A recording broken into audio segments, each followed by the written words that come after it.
الحمد لله وكفى وسلام على عباده الذين اصطفى أما بعد فأعوذ بالله من الشيطان الرجيم بسم الله الرحمن الرحيم الف لام میم احسب الناس ان يتركوا ان يقولوا آمنا وهم لا يفتنون صدق اللہ العظیم یا ربی صل وسلم دائما ابدا علی حبیبک خیر الخلق کلہم هو الحبیب الذی ترجى شفاعته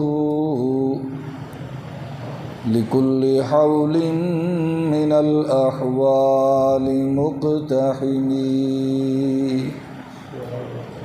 بلند آواز سے درود پاک پڑھ لیں.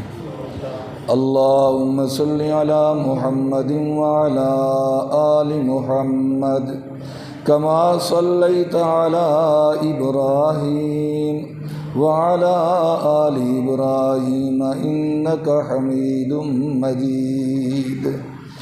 اللہم بارک علی محمد وعلی آل محمد کما بارکت علی ابراہیم وعلی آل ابراہیم انک حمید مجید. قابل قدر بزرگوں، عزیز ساتھیوں،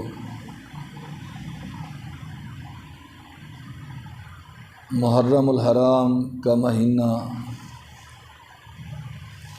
اپنے اختتام کو پہنچا.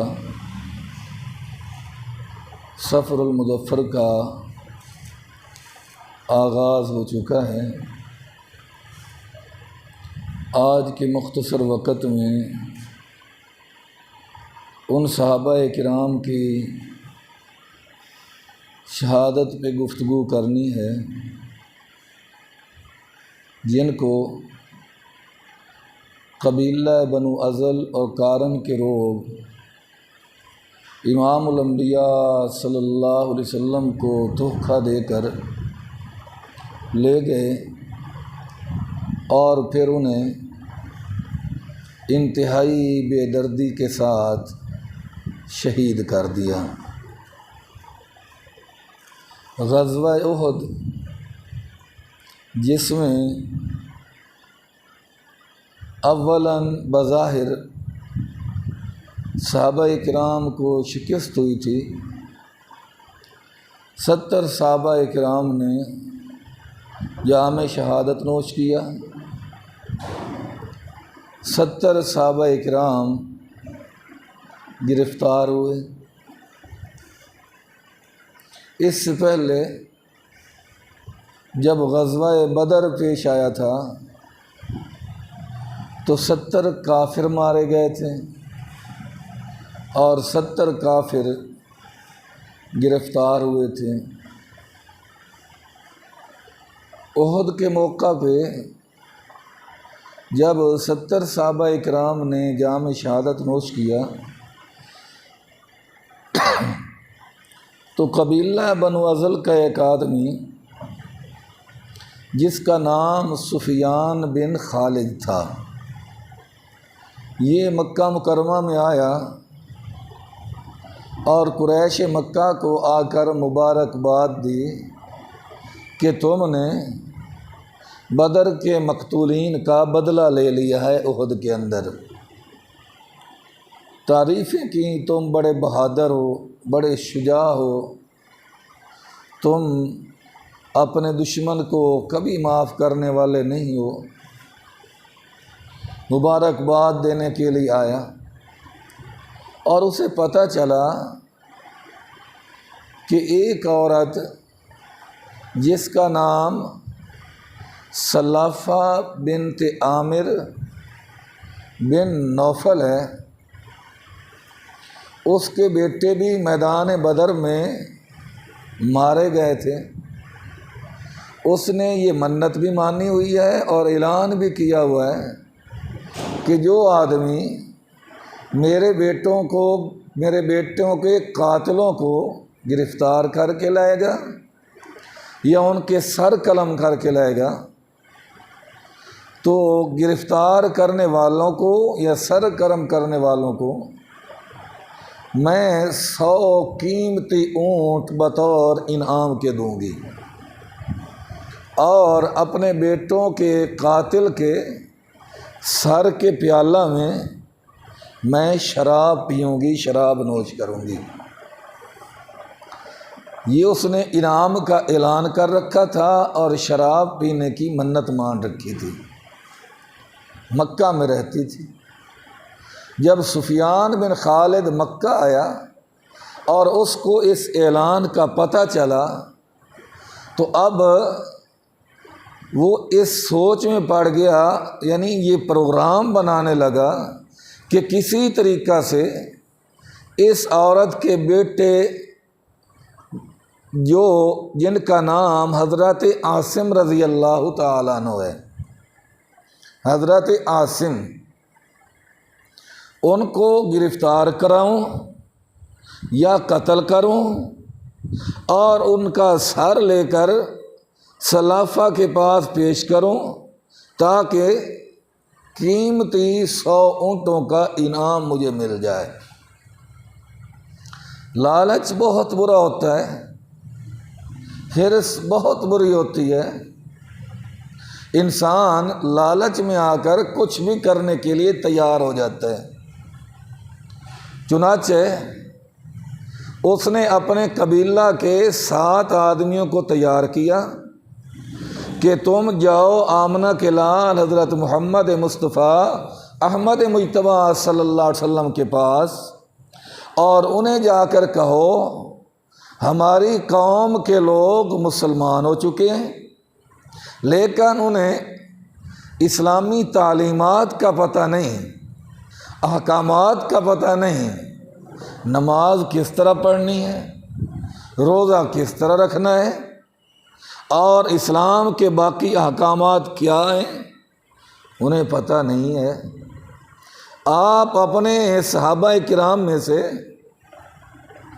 کچھ ایسے لوگ بھیجیں جو دین کے عالم ہوں، قرآن کے قاری ہوں اور علم میں ماہر ہوں، مسائل کا انہیں پتہ ہو، تاکہ ہماری قوم کو وہ دین کے مسائل سکھائیں، ہماری قوم دین پر چلنے لگے، اور ایسے خطیبوں، ایسے مقرروں کہ بات دوسرے کے دل و دماغ میں بٹھا سکیں تاکہ دوسرے لوگ بھی ان کی تبلیغ سے متاثر ہو کر وہ بھی آمنہ کے لال صلی اللہ علیہ وسلم کا کلمہ پڑھ لیں۔ اب یہ 7 آدمی امام الانبیاء حضرت محمد مصطفیٰ احمد مجتبیٰ صلی اللہ علیہ وسلم کے پاس آئے اور انہیں یہ ہدایت دی گئی تھی کہ مدینہ کے اندر محبوب کے ایک صحابی رہتے ہیں جن کا نام ہے حضرت عاصم، تم نے ان کا جا کے مہمان بننا ہے کہ ہم فلاں قبیلہ سے آئے ہیں، محبوب سے ملاقات کرنی ہے، تو 1 دن لگے 2 دن لگیں، آپ مہربانی کریں ہمیں رہائش بھی دیں، ہمیں کھانا بھی دیں، تاکہ جب تم رہو گے عاصم کے پاس، آمنہ کے لال صلی اللہ علیہ وسلم یہ سمجھیں گے کہ یہ ایک اوپر آدمی نہیں، یہ عاصم سے تعلق رکھنے والے ہیں، تو محبوب مبلغین کا ایک گروہ بھی بھیج دیں گے، اور مجھے امید ہے جب تم عاصم کے گھر رہو گے اور عاصم کے ساتھ محبوب کے دربار میں جاؤ گے تو آمنہ کے لال حضرت عاصم کو بھی تمہارے ساتھ روانہ کر دیں گے۔ اس طرح عاصم آئیں گے اور ہمارا مقصد حل ہو جائے گا۔ چنانچہ وہی کچھ ہوا۔ نبی کریم علیہ الصلوۃ والسلام کو آ کر اپنی چرب زبانی سے انہوں نے اعتماد میں لیا تو نبی پاک صلی اللہ علیہ وسلم نے 10 قرآن کریم کے حافظ، قرآن کریم کے قاری، قرآن پاک کے عالم اور مبلغ، جو وعظ و تبلیغ کرنے میں اپنی مثال آپ تھے، قرآن پاک پڑھنے میں اپنی مثال آپ تھے، جن کے علم پر، جن کی قرأت پر آمنہ کے لال صلی اللہ علیہ وسلم کو بھی ناز تھا، محبوب نے گویا اس 10 آدمیوں کی تبلیغی جماعت کی تشکیل فرما دی کہ جاؤ ان کے ساتھ۔ جس طرح تبلیغی جماعت والے ایک آدمی کو اپنا امیر مقرر کر لیتے ہیں، امام الانبیاء صلی اللہ علیہ وسلم نے بھی اس 10 رکنی جماعت کا جس کو امیر منتخب فرمایا، ان کا نام حضرت عاصم رضی اللہ تعالیٰ عنہ ہے۔ اور اسی جماعت میں حضرت عبداللہ بن طارق رضی اللہ تعالیٰ عنہ، حضرت زید بن دسنہ رضی اللہ تعالیٰ عنہ، حضرت خبیب بن عدی رضی اللہ تعالیٰ عنہ، حضرت مرثد رضی اللہ تعالیٰ عنہ جیسے کبار صحابہ کرام موجود تھے۔ اب یہ گویا تبلیغی جماعت، مبلغین کا ایک گروپ، علماء کا ایک گروہ دین کی تبلیغ کے لیے چل پڑا۔ جب راستہ میں وہ مقام آیا جس مقام کو مقام رجیم کہتے ہیں یا رجیم کہتے ہیں، تو جو 7 آدمی آئے تھے ان میں سے ایک آدمی جو تھا وہ چوری نکل گیا تاکہ اپنی قوم کو اطلاع دے کہ ہم شکار لے کر آ گئے ہیں، مقابلے کے لیے نکل آؤ۔ جب یہ آدمی چلا گیا، غیب پایا، تو حضرت عبداللہ بن طارق رضی اللہ تعالیٰ عنہ اپنے امیر سے عرض کرنے لگے، امیر صاحب مجھے لگتا ہے ہمارے ساتھ غداری ہو گئی، مجھے لگتا ہے آمنہ کے لال صلی اللہ علیہ وسلم کو دھوکہ دے دیا گیا اور دھوکے سے ہمیں یہ لے آئے ہیں۔ کیونکہ مومن نور ایمان سے سمجھ جاتا ہے، اور پھر قرائن حالات جو ہیں وہ بھی بہت کچھ انسان کو بتا دیتے ہیں، انسان کو سمجھا دیتے ہیں۔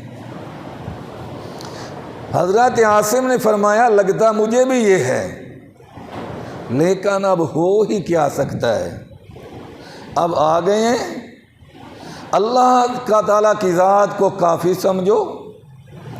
اگر اللہ تبارک و تعالیٰ نے زندگی لکھی ہے تو دنیا کی کوئی طاقت ختم نہیں کر سکتی، اور اگر اللہ تبارک و تعالیٰ نے ہمارے لیے شہادت لکھ دی ہے تو اس سے بڑا کوئی مقام ہو نہیں سکتا۔ خوشی سے جام شہادت پینے کے لیے پھر ہم تیار ہیں۔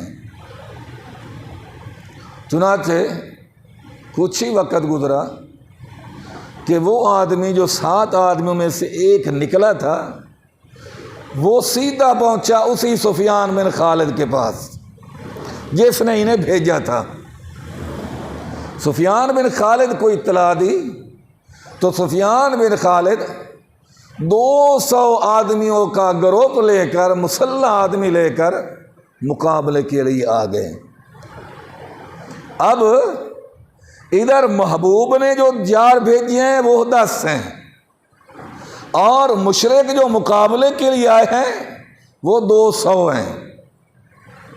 اب 10 اور 200 کا کیا مقابلہ ہے، لیکن 10 کے مقابلے میں 200 کو بھیج کر اللہ نے بتلا دیا کہ یاد رکھنا اگر تمہارا عقیدہ صحیح بن جائے کہ اللہ نہ چاہے تو کوئی نقصان نہیں پہنچا سکتا، اور اگر میرا اللہ نہ چاہے ساری دنیا مل کر نفع نہیں پہنچا سکتی۔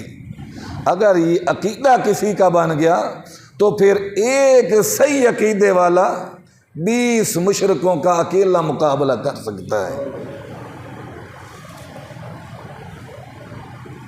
ارادے جن کی پختہ ہو، نظر جن کی خدا پر ہو، تلاطم خیز موجوں سے وہ گھبرایا نہیں کرتے۔ 200 مسلح، آگے 10۔ حضرت عاصم رضی اللہ تعالیٰ عنہ جو امیر جماعت تھے، آپ نے فرمایا ساتھیوں سے، یہ جو پہاڑ ہے پہاڑ کی چوٹی پہ چڑھ جاؤ اور وہیں سے 200 مشرکوں کا مقابلہ کرنا ہے۔ اب 10 موحد پہاڑ کی چوٹی پہ، 200 مشرک نیچے۔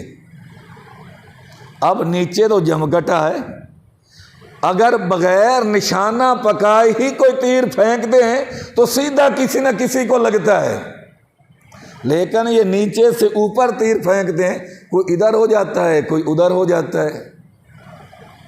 جب مشرکوں نے سمجھا کہ ہم 10 موحدین کا مقابلہ نہیں کر سکتے تو پھر انہوں نے ایک سیاسی چال چلی۔ سیاسی اس لیے کہہ رہا ہوں کہ آج سیاست نام ہی چکر بازی کا ہے، حالانکہ قرآن و حدیث کے مطابق چکر بازی کا تعلق سیاست کیا اسلام کے ساتھ ہی نہیں ہے۔ چکر باز آدمی کامل مسلمان نہیں ہو سکتا، فراڈی آدمی کامل مسلمان نہیں ہو سکتا، دھوکے باز آدمی کامل مسلمان نہیں ہو سکتا۔ آج جتنا کوئی بڑا چکر باز ہوتا ہے وہ اتنا ہی بڑا سیاستدان ہوتا ہے۔ شریعت میں سیاست کس کو کہتے ہیں؟ کہ ہر کام کو اس کام کے طریقے کے مطابق کر لیا جائے، اس کو سیاست کہتے ہیں۔ ہر چیز کو وہاں رکھا جائے جہاں اس چیز کے رکھنے کی جگہ ہے۔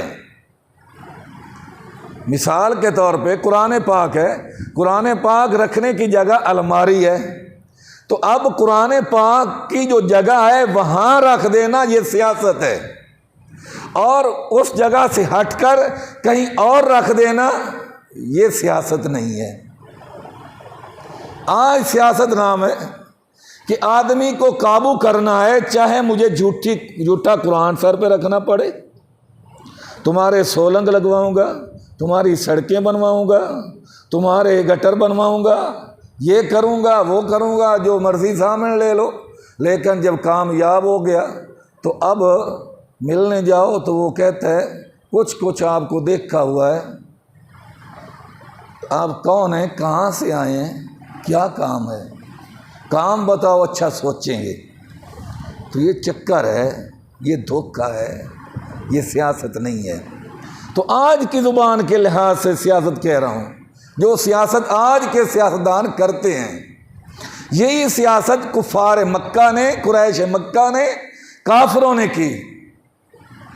جب سمجھا کہ یہ تو قابو آنے والے نہیں ہیں تو کہنے لگے اپنے آپ کو نہ مرواؤ، نیچے اتر آؤ، ہم تمہیں پناہ دیتے ہیں، پناہ دیتے ہیں، تمہیں کچھ نہیں کوئی کہے گا، جان کی امان دیتے ہیں۔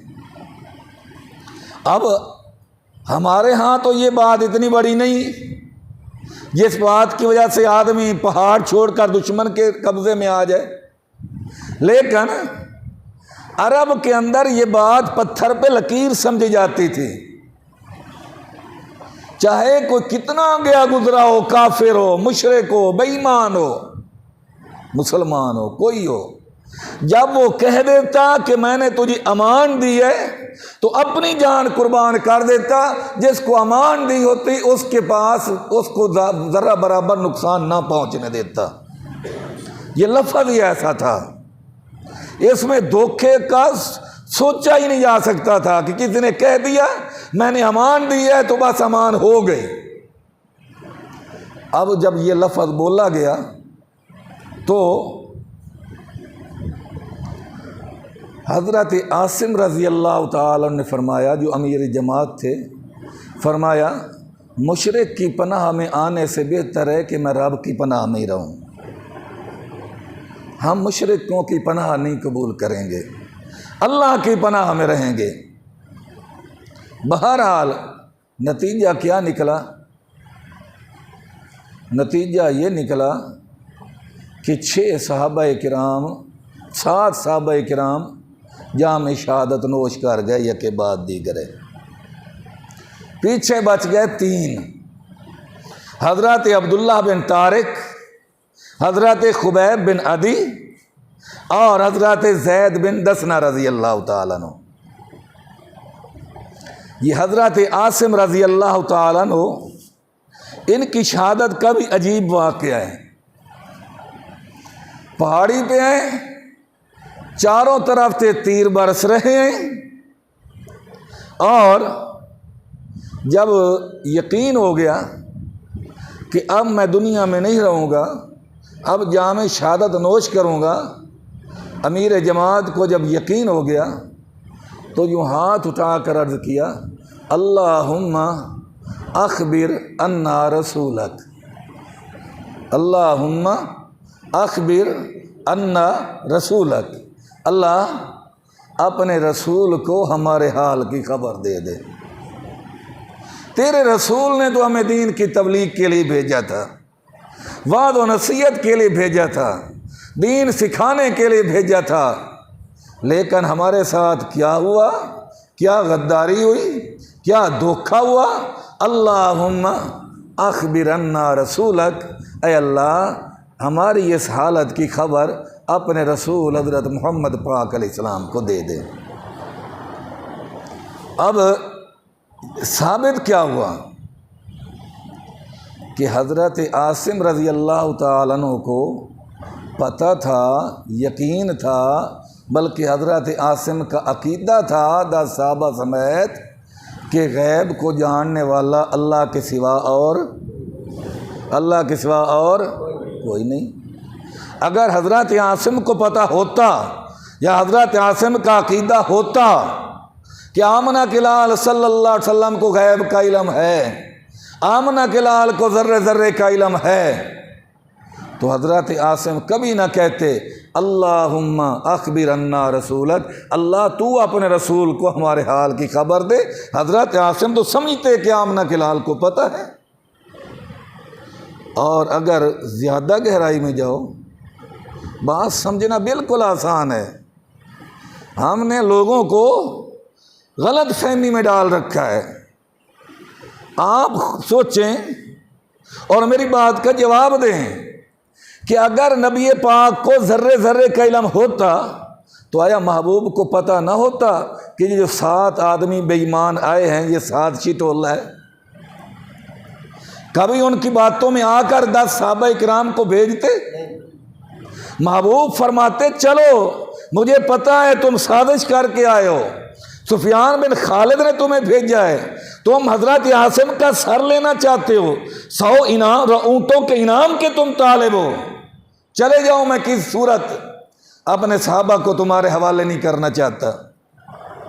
اگر یہ عقیدہ بنا لیا جائے کہ آمنہ کے لال کو ذرے ذرے کا علم تھا، پھر تو نعوذ باللہ ماننا پڑے گا کہ آمنہ کے لال صلی اللہ علیہ وسلم اپنے یاروں کے خود قاتل تھے، نعوذ باللہ، نقل کفر نہ باشد، اپنے یاروں کو بھیج کر خود مروا دیا تھا آمنہ کے لال صلی اللہ علیہ وسلم نے۔ اور اگر آمنہ کے لال ہی اپنے یاروں کو دھوکہ دے رہے ہیں تو پھر دنیا میں رہ کیا گیا؟ تبھی بچو گے جب عقیدہ بناؤ گے کہ انہ علیم بذات الصدور، سینے کے راز جاننے والا اللہ ہے، اللہ کے سوا کوئی نہیں، چاہے آمنہ کے لال حضرت محمد الرسول اللہ صلی اللہ علیہ وسلم کی ذات ہی کیوں نہ ہو، ورنہ کبھی نہ بھیجتے۔ اور یہ بھی پتہ چلا حضرت عاصم کا عقیدہ تھا کہ ہر جگہ پہ اللہ موجود ہے، آمنہ کا لال موجود نہیں ہے، ورنہ حضرت عاصم تو سمجھتے جیسے محبوب مدینہ میں ہے ویسے یہاں بھی ہیں، آج اگر لڈن کی گلیوں میں آمنہ کے لال صلی اللہ علیہ وسلم تشریف لا سکتے ہیں اور جس گھر میں مرضی جو ریبڑیاں وغیرہ منگوا لو، حلوہ پکا لو اور کہو ہمارے گھر میں بھی ہو جائے، چراغاں یا رسول اللہ آمنہ کے لال تشریف لا سکتے ہیں، تو کیا اپنے صحابہ جب ذبح ہو رہے تھے وہاں آمنہ کے لال صلی اللہ علیہ وسلم موجود نہیں تھے؟ نہیں، ہر جگہ پہ موجود ہونا، ہر گھڑی موجود ہونا، عالم ما کان و ما یکون ہونا، ذرے ذرے کے علم رکھنا، یہ صرف اور صرف اللہ تعالیٰ کی ذات ہے، اللہ تعالیٰ کے سوا کوئی نہیں، چاہے سب سے بڑی ہستی میرا محبوب محمد الرسول اللہ صلی اللہ علیہ وسلم کی ذات ہی کیوں نہ ہو، ورنہ محبوب پہ تو الزامات کی بچھاڑ ہو جائے گی۔ سارا دن لڑتے رہے، آخر جام شہادت نوش کرنے لگے تو فرمایا الہ العالمین مجھے پتہ چلا ہے سلفہ بنت عامر بن نوفل نامی عورت نے منت مانی ہے، میرے کاسہ سر میں وہ شراب پیے گی۔ اللہم انی احمی لک الیوم دینک فحملی لحمی، جب سے کلمہ پڑھا ہے تیرے دین کی چوکیداری کر رہا ہوں۔ مولا اگر میں اس بات میں سچا ہوں کہ جب سے کلمہ پڑھا ہے تیرے دین کا چوکیدار ہوں، اللہ پھر مرنے کے بعد میرے گوشت کی حفاظت تو کرنا۔ اللہم انی احمی لک الیوم دینک فحملی لحمی۔ اور اللہ فرماتے ہیں ان تنصر اللہ ینصرکم، اگر تم میری مدد کرو گے یعنی دین کا کام کرو گے، ینصرکم میں خدا تمہاری مدد کروں گا۔ ہوا پھر کیا؟ حضرت عاصم شہید ہو گئے، کافر بڑے خوش ہیں کہ اب سر قلم کریں گے، 100 اونٹ ملیں گے، 100 اونٹ، عرب کا سب سے قیمتی سرمایہ اونٹ سمجھے جاتے تھے، ایک سر کے بدلے 100 اونٹ ملیں گے۔ قریب ہوئے حضرت عاصم کا سر کاٹا جائے، حضرت عاصم کی دعا کام آ گئی، اللہ نے شہد کی مکھیوں سے فرمایا، شہد کی مکھیوں سے وہ جس سے چاہے کام لے لے۔ ابرا بیت اللہ گرانے آئے، اللہ ابابیلوں سے کام لے لے۔ نمرود خلیل کے مقابلے میں آئے، اللہ مچھر سے کام لے لے۔ محبوب کی گرفتاری کے لیے قریش مکہ غار ثور پر پہنچے، اللہ مکڑی اور کبوتری سے کام لے لے۔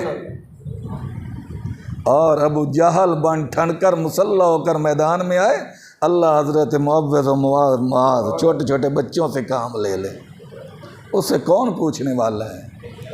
فرمایا مکھیوں، وہ دوسرے بھی مکھیاں ہیں جو جسم پر بیٹھنے کو نہیں دیتا، جہاں بیٹھ جاتی ہیں غلاظت کرتی ہیں، لیکن تم نے سوچا ہے تمہیں میں نے کتنی دولت عطا کی ہے،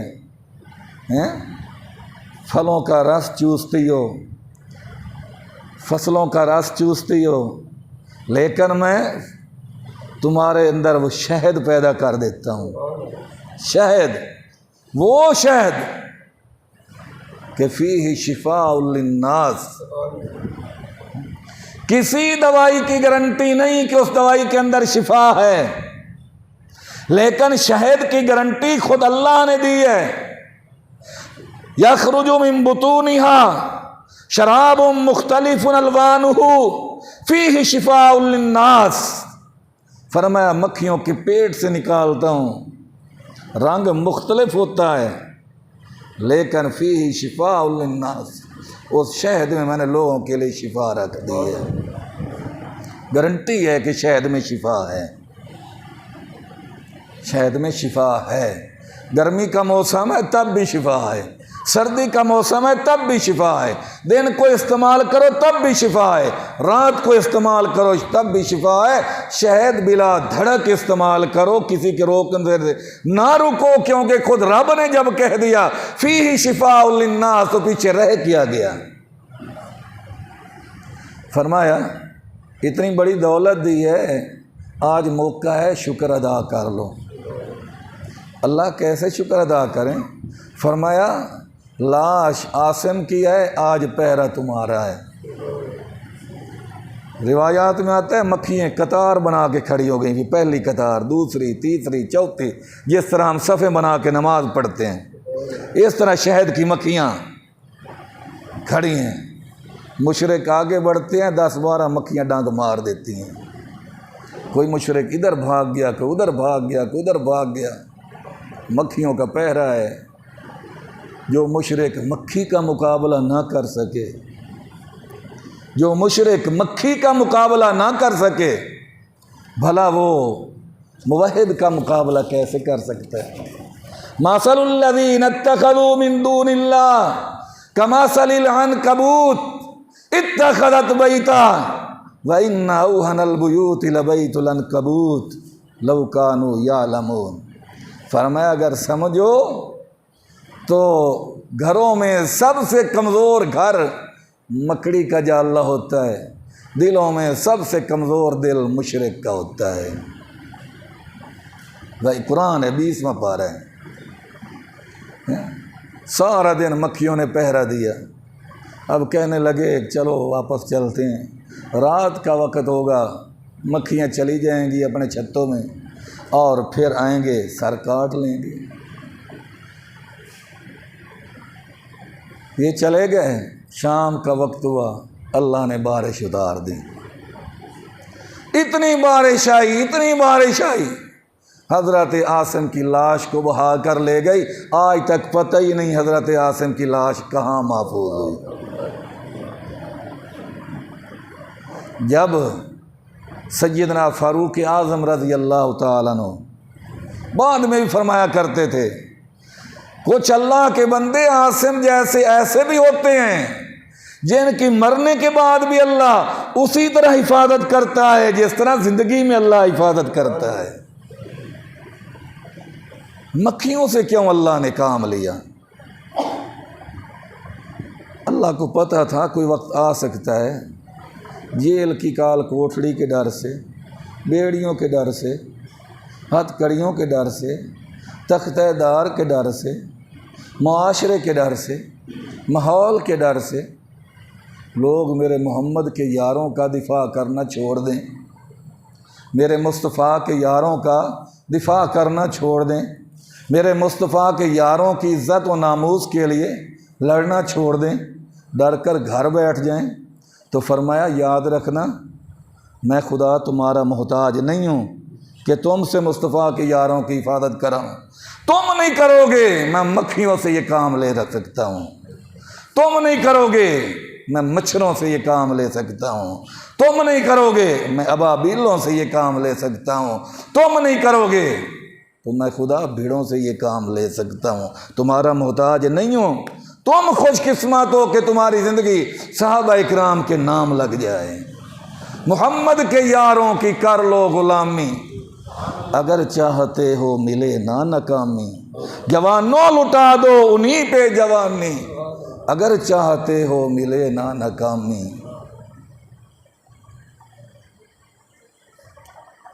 اب انہوں نے کہا لاش تو ملی نہیں، لیکن شہید تو ہو گئے۔ سلافہ کے پاس پہنچے، ہم نے تیرے بیٹے کے قاتل کو شہید کر دیا ہے، 100 اونٹ انعام دے۔ وہ کہنے لگی بدبختو تم نے اعلان پہ بھی غور کیا تھا؟ اعلان یہ تھا یا گرفتار کر کے لاؤ یا سر قلم کر کے لاؤ، نہ گرفتار کر کے آئے ہو نہ سر تمہارے پاس ہے، انعام کس چیز کا؟ نہ خدا ہی ملا نہ وصال صنم، نہ ادھر کے رہے نہ ادھر کے رہے، دھوبی کا کتا نہ گھر کا نہ گھاٹ کا، صحابہ کا دشمن ہو اور پھر اسے نوازا جائے، رب کی عادت ہی نہیں ہے۔ حضرت عاصم شہید ہو گئے اور 6 صحابہ بھی شہید ہو گئے، حضرت خبیب، حضرت زید بن دسنہ، حضرت عبداللہ بن طارق، یہ 3 صحابہ کرام پہاڑی سے نیچے اتر آئے کہ انہوں نے کہہ دیا ہے امان دیتے ہیں، نیچے جو ہی اترے فوراً انہوں نے ہاتھ پیچھے باندھنے شروع کر دی۔ حضرت عبداللہ بن طارق کے ہاتھ جب باندھے تو انہوں نے جھٹکا دے کے ہاتھ چھڑائے اور پھر تلوار لے کر لڑنا شروع کر دیا۔ فرمایا تمہیں پتہ نہیں محمد کا شیر ہوں، تمہارے وعدے پہ نیچے اترا ہوں، لیکن اگر تم دغا باز ہو، اتنے گر چکے ہو، تمہیں زبان کا پاس تک نہیں، پھر مرنا بہتر ہے، گرفتار ہونا بہتر نہیں ہے۔ کئی آدمیوں کو جہنم رسید کیا اور پھر خود بھی جام شہادت نوش کر گئے۔ حضرت خبیب، حضرت زید دونوں گرفتار ہو گئے، قید تنہائی میں، ایک کو ایک کوٹھڑی میں، دوسرے کو دوسری کوٹھڑی میں بند کر دیا۔ اللہ باقی شہید ہوئے، یہ گرفتار ہوئے۔ وجہ فرمایا دنیا کو بتانا ہے جب دین کا کام کرو گے شہادت بھی آئے گی، گرفتاریاں بھی آئیں گی۔ شہادت آئے تو تب بھی اپنے آپ کو خوش قسمت سمجھنا، گرفتاری آئے تو گرفتار ہونا نبیوں کی سنت ہے، گرفتار ہونا آمنہ کے لال کی سنت ہے۔ 3 سال گرفتار رہے آمنہ کے لال شیخ ابی طالب میں، اور گرفتار ہونا محمد کے یاروں کی سنت ہے۔ ہماری گرفتاری کیا؟ میں تو گرفتاری کی حالت میں محمد پاک کی بیوی حضرت خدیجہ کو دیکھ رہا ہوں۔ 3 سال ہو گئے یار، محبوب کا حرم، محبوب کی دستار شیخ ابی طالب میں قید ہے، مکہ کی مالدار خاتون ہے، لیکن گھاس کھا کے گزارا کر رہی ہے، درختوں کے پتے کھا کے گزارا کر رہی ہے، چمڑے دھو کر پانی میں بھگو کے رکھ دیتی ہیں، کچھ نہ کچھ چمڑے کا اثر پانی میں آ جاتا ہے، وہی پی لیتی ہیں، بھوک کا کام بھی دے جاتا ہے، پیاس کا کام بھی دے جاتا ہے۔ ہمارا دین پر لگا کیا ہے؟ ہمارا دین پر کچھ لگتا، ہمیں دین کی قدر ہوتی، پھر مرنا بھی آسان ہوتا، پھر مارنا بھی آسان ہوتا۔ ہمارا لگا کچھ نہیں، اس لیے شیشے کے گھر میں بیٹھے ہیں، مجھے اچھا لباس مل جائے، اچھا کھانا مل جائے، اچھا پینا مل جائے، اچھی سواری مل جائے، گپ شپ لگانے کے لیے یار دوست مل جائیں، بس میں نے سمجھا کہ میں کامیاب ہو گیا۔ صحابہ اکرام کی زندگیوں کا یہ عالم نہ تھا، یہ حال نہ تھا، یا مجاہد تھے یا غازی تھے یا شہید تھے، بس تمہیں سے ہے مجاہدو دین کا ثبات ہے، شہید کی جو موت ہے وہ قوم کی حیات ہے، حیات بھی حیات ہے، ممات بھی حیات ہے، شہید کا جو خون ہے وہ قوم کی زکوٰۃ ہے۔ آج اگر ہم کلمہ پڑھتے ہیں تو یہ صحابہ کرام کی قربانیوں کا صدقہ ہے۔ آج اگر ہمارے اسلامی نام ہے تو یہ صحابہ کرام کی قربانیوں کا صدقہ ہے۔ صحابہ قربانی نہ دیتے آج قرآن ہمارے پاس نہ پہنچتا اصلی حالت میں، آج کلمہ ہمارے پاس نہ پہنچتا اصلی حالت میں، آج ہمیں رسول خدا کا پتہ نہ ہوتا بلکہ خود خدا کا پتہ نہ ہوتا اگر صحابہ کرام قربانیاں دے کر دین ہم تک پہنچاتے نہ۔ ہم تو بیوی بچے کٹوا دیں، خود مر جائیں، ٹکڑے ٹکڑے ہو جائیں، قسم رب کعبہ کی صحابہ کرام کے احسان کا بدلہ ہم نہیں اتار سکتے، نہیں اتار سکتے۔ یار انہوں نے دین کے لیے گھر چھوڑ دیے، بچے چھوڑ دیے، بیویاں قربان کر دیں، باغات پکے ہوئے ہیں، ٹھوکر مار دی محمد الرسول اللہ صلی اللہ علیہ وسلم کی ایک ادا پہ۔ قید تنہائی میں حضرت خبیب بن عدی، عجیب صحابی ہیں آمنہ کے لال صلی اللہ علیہ وسلم کے، حارث کی بیٹی کہتے ہیں جس گھر میں قید تھے حضرت خبیب، اس کا نام فاطمہ تھا۔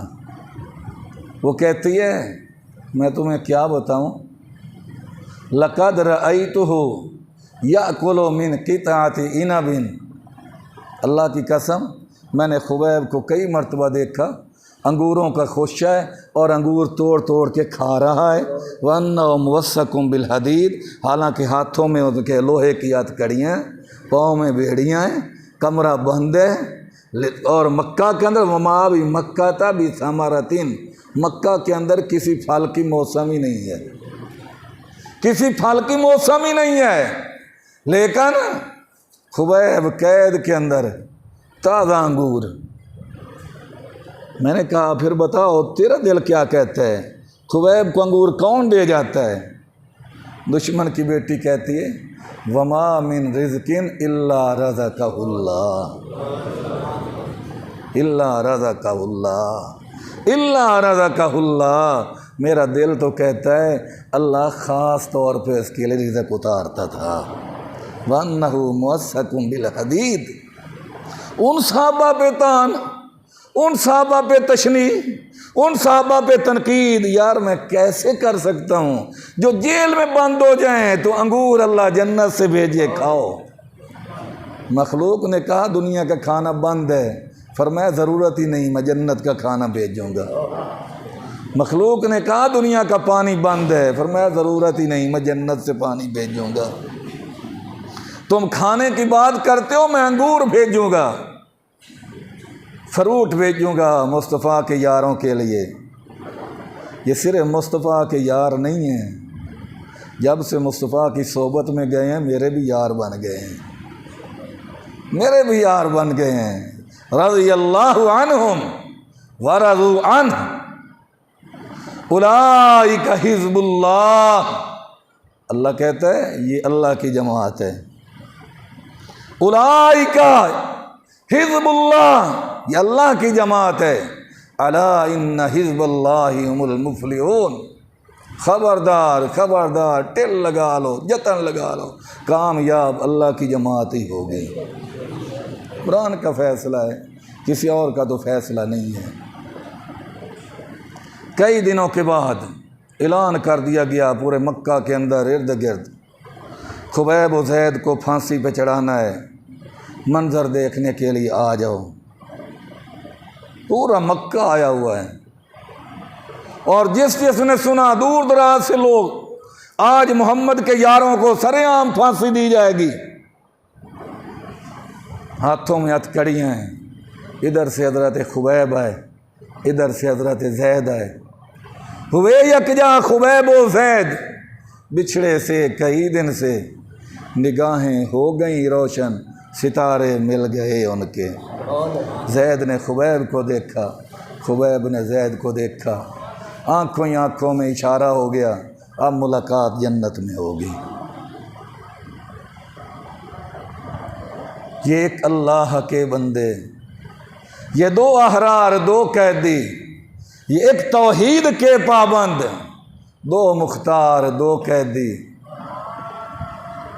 آگے جب تختہ دار پہ لٹکانے کا وقت آیا، حضرت خبیب مدینہ منورہ کی طرف منہ کرتے ہیں اور کہتے ہیں اللہم اخبرنا رسولک، اللہ اپنے رسول تک میرا سلام بھی پہنچا دے، اللہ میرے حال کی خبر بھی دے دے۔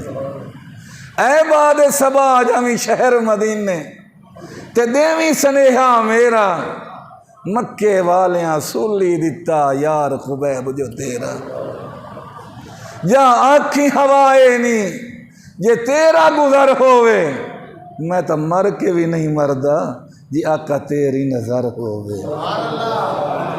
اللہم اخبر انا رسولک۔ حضرت زید بن اسلم رضی اللہ تعالیٰ عنہ فرماتے ہیں کہ ہم مدینہ میں آمنہ کے لال کے ساتھ بیٹھے تھے مجلس میں، اچانک محبوب پہ وحی کے آثار ظاہر ہوئے، وحی ختم ہوئی، محبوب نے فرمایا وعلیہ السلام وعلیہ السلام وعلیہ السلام۔ ہم نے پوچھا یا رسول اللہ صلی اللہ علیہ وسلم کس کے سلام کا جواب دے رہے ہو؟ فرمایا ہوا میرے خبیب کا سلام لے کر آئی ہے، میرے خبیب کے تختہ دار پہ لٹکنے کا وقت آیا ہے، اور خبیب نے ایک پیغام مجھے بھیجا ہے، ایک عرض رب کے دربار میں کی ہے، میرے پاس سلام بھیجا ہے اور اللہ کو کہا ہے اللہم احصیہم عددا واقتلہم بددا ولا تبق منہم احدا۔ اللہ ان دشمنوں کو گن لے، اللہ گن لے، اللہم احصیہم عددا واقتلہم بددا، اللہ ایک ایک کو عبرت کی موت مارنا، ولا تبق منہم احدا، اللہ ان قاتلوں میں سے کسی ایک کو بھی زندہ نہ چھوڑنا۔ علماء نے لکھا ہے حضرت خبیب تو تختہ دار پہ چڑھ گئے لیکن قاتل بھی زیادہ دن زندہ نہ رہ سکے۔ کچھ ایسے تھے جنہوں نے کلمہ پڑھ لیا، وہ تو محبوب کے دامن میں آ گئے، اور جنہوں نے کلمہ نہیں پڑھا اللہ نے سب کو ذلت کی موت مارا۔ دشمن نے آخر وقت پوچھا کوئی دل کی خواہش ہو؟ فرمایا کیا خواہش ہو سکتی ہے، بس 2 رکعت نفل پڑھنے کی اجازت دے دیں۔ روایات میں آتا ہے نماز سے پہلے، موت سے پہلے سب سے پہلے 2 رکعت نفل پڑھنے کی اجازت حضرت خبیب بن عدی رضی اللہ تعالی نے مانگی ہے۔ 2 رکعت نفل پڑھے اور قبلہ کی طرف منہ کر کے کھڑے ہو گئے۔ ظالموں نے قبلہ کی طرف منہ نہیں رہنے دیا، قبلہ سے رخ پھیر دیا مدینہ کی طرف۔ حضرت خبیب مسکرا پڑے، فرمایا مکہ کی طرف بھی میرا قبلہ ہے، مدینہ کی طرف بھی میرا قبلہ ہے، فَأَيْنَمَا تُوَلُّوا فَثَمَّ وَجْهُ اللَّهِ، جدھر منہ کر دو ادھر ہی میرا اللہ ہے۔ چاروں طرف سے تیر برسنے لگے، تختہ دار ہے، چاروں طرف سے تیر چل رہے ہیں، چھلنی ہو رہے ہیں حضرت خبیب، لیکن زبان پہ ہے وہ محمد کریم کا یار تھا۔ زبان پہ کیا تھا؟ لستو بالی حین اقتل مسلمن علی شک کان للہ مسرعی، جب کلمے پہ مجھے موت آ رہی ہے کوئی پرواہ نہیں، کھال سیدھی اتاری جائے یا الٹی اتاری جائے۔ لستو بالی حین اقتل مسلمن، جب مسلم مر رہا ہوں، علی شک کان للہ مسرعی، جس پہلو پر گروں کامیاب ہوں۔ تیر پہ تیر، ایک آدمی نے سینے میں تیر مارا جو پار نکل گیا، حضرت خبیب شہید ہو گیا۔ شہادت کے بعد بھی لوگوں نے معاف نہیں کیا۔ حضرت خبیب کے لاشے کو وہیں سولی پہ لٹکا رہنے دیا، لوگ عبرت حاصل کریں، لوگ آتے ہیں صبح شام دیکھتے ہیں۔ کتنے دن لٹکی رہی لاش؟ 1 دن نہیں، 2 دن نہیں، آج تو 1 دن دین کے لیے جیل جانا پڑے نا تو شام کو آدمی لکھ کے دے کے آ جاتا ہے میرا ان کے ساتھ کوئی تعلق نہیں ہے، میں تو سیدھا سادہ سنی مسلمان ہوں، ہمارا تعلق درود والوں کے ساتھ ہے، برود والوں کے ساتھ نہیں ہے، جتنی مرضی ضمانتیں لے لو، جو مرضی کر لو، میرا کسی کے ساتھ کوئی تعلق نہیں ہے۔ لیکن حضرت خبیب شہید ہو گئے، پورے 40 دن لاش لٹکتی رہی، 40 دن، کہنا آسان ہے سننا آسان ہے، 40 دن لاش لٹک رہی ہے۔ آمنہ کے لال مدینہ پاک میں 40 دن کے بعد سرور کونین صلی اللہ علیہ وسلم بیٹھے اور اچانک آنکھوں سے آنسو چل پڑے۔ صحابہ قریب ہوئے، آقا کیوں رو رہے ہو؟ فرمایا یار میرے خبیب کی لاش ابھی تک لٹک رہی ہے، 40 دن ہو گئے، تم میں کوئی ایسا ہے جو خبیب کی لاش کو اتار کر لے آئے اور میں محمد سے جنت کا سرٹیفکیٹ لے لیں، جنت کا ٹکٹ لے لیں؟ 2 صحابی کھڑے ہوئے، ایک حضرت زبیر بن عوام رضی اللہ تعالیٰ عنہ، یہ نبی پاک علیہ السلام کے پھوپھی زاد بھائی بھی ہیں، حضرت صفیہ رضی اللہ تعالیٰ عنہ، حضرت صفیہ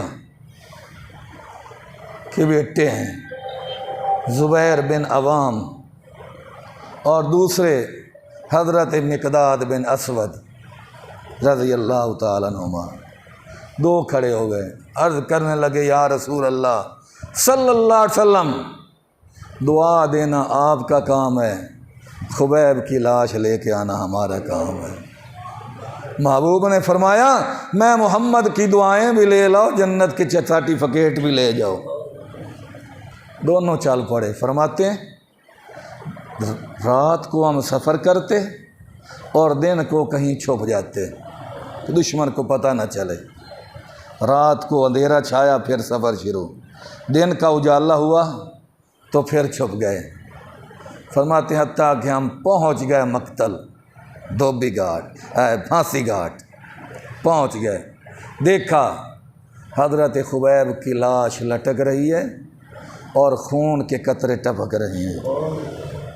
40 دنوں کے بعد خون کے قطرے ٹپک رہے ہیں اور ہر قطرے سے کستوری کی خوشبو آ رہی ہے، فضا معطر ہے۔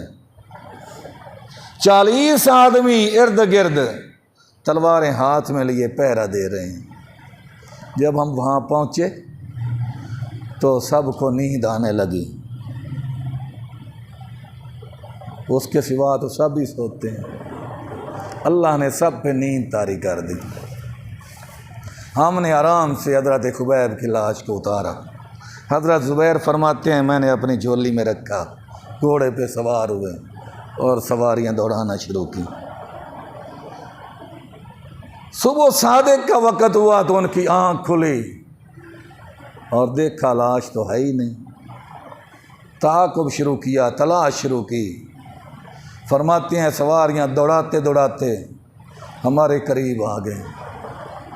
جب ہم نے سمجھا، یقین ہو گیا کہ اب یہ پہنچ جائیں گے، ہم بھاگ نہیں سکتے، تو ہم نے حضرت خبیب کی لاش کو زمین پہ رکھا اور ہاتھ اٹھائے، اللہ جو ہم کر سکتے تھے ہم نے کر دیا، اب ہمارے پاس کی بات نہیں، مولا تو جان اور تیرا خبیب جانے۔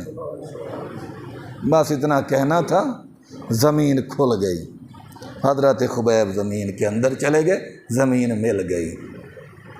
جب محبوب کے پاس آئے اور آ کر سارا واقعہ سنایا، محبوب نے فرمایا خبیب تو بلیغ الارض ہے جس کی اللہ نے زمین کے ذریعہ حفاظت فرمائی ہے۔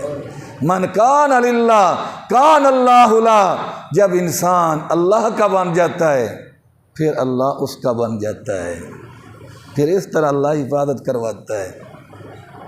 حضرت خبیب کو تختہ دار پہ لٹکا دیا گیا، حضرت زید کو لے آئے، گلوب عشق میں ڈالا گیا، جلاد کا پھندا پکڑ کر دار پر باندھا گیا، اللہ کا بندہ۔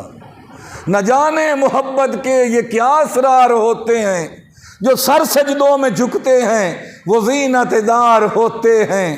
بڑھایا مرتبہ کردار کا گفتار کے اوپر کہ واعظ برسر منبر ہے عاشق دار کے اوپر۔ حضرت زید، ابو سفیان نے بھی کلمہ نہیں پڑھا، آگے بڑھتا ہے، کہتا ہے زید اپنی جوانی پہ ترس کھاؤ، اتنا کہہ دو کاش آج میری جگہ آمنہ کے لال ہوتے، بس اتنا کہہ دو، وہ آئیں گے نہیں، تم بس زبان سے کہہ دو اتنا تو تمہیں رہائی مل جائے گی۔ حضرت زید نے جلال بھری نظروں سے ابو سفیان کی طرف دیکھا، فرمایا کیا کہہ رہے ہو؟ یہ سب کچھ سوچ کر دل لگایا ہے نا سے، نئی بات کیا آپ فرما رہے ہیں؟ یہ تو کلمہ پڑھنے سے پہلے سوچ لیا تھا، تتی ریتیں بھی آئیں گی، آگ کے انگارے بھی آئیں گے، کوڑے بھی مارے جائیں گے، ہاتھوں میں ہتھکڑیاں بھی آئیں گی، پاؤں میں بیڑیاں بھی آئیں گی، جیل کی کال کوٹڑی بھی آئے گی، تختہ دار بھی آئے گا۔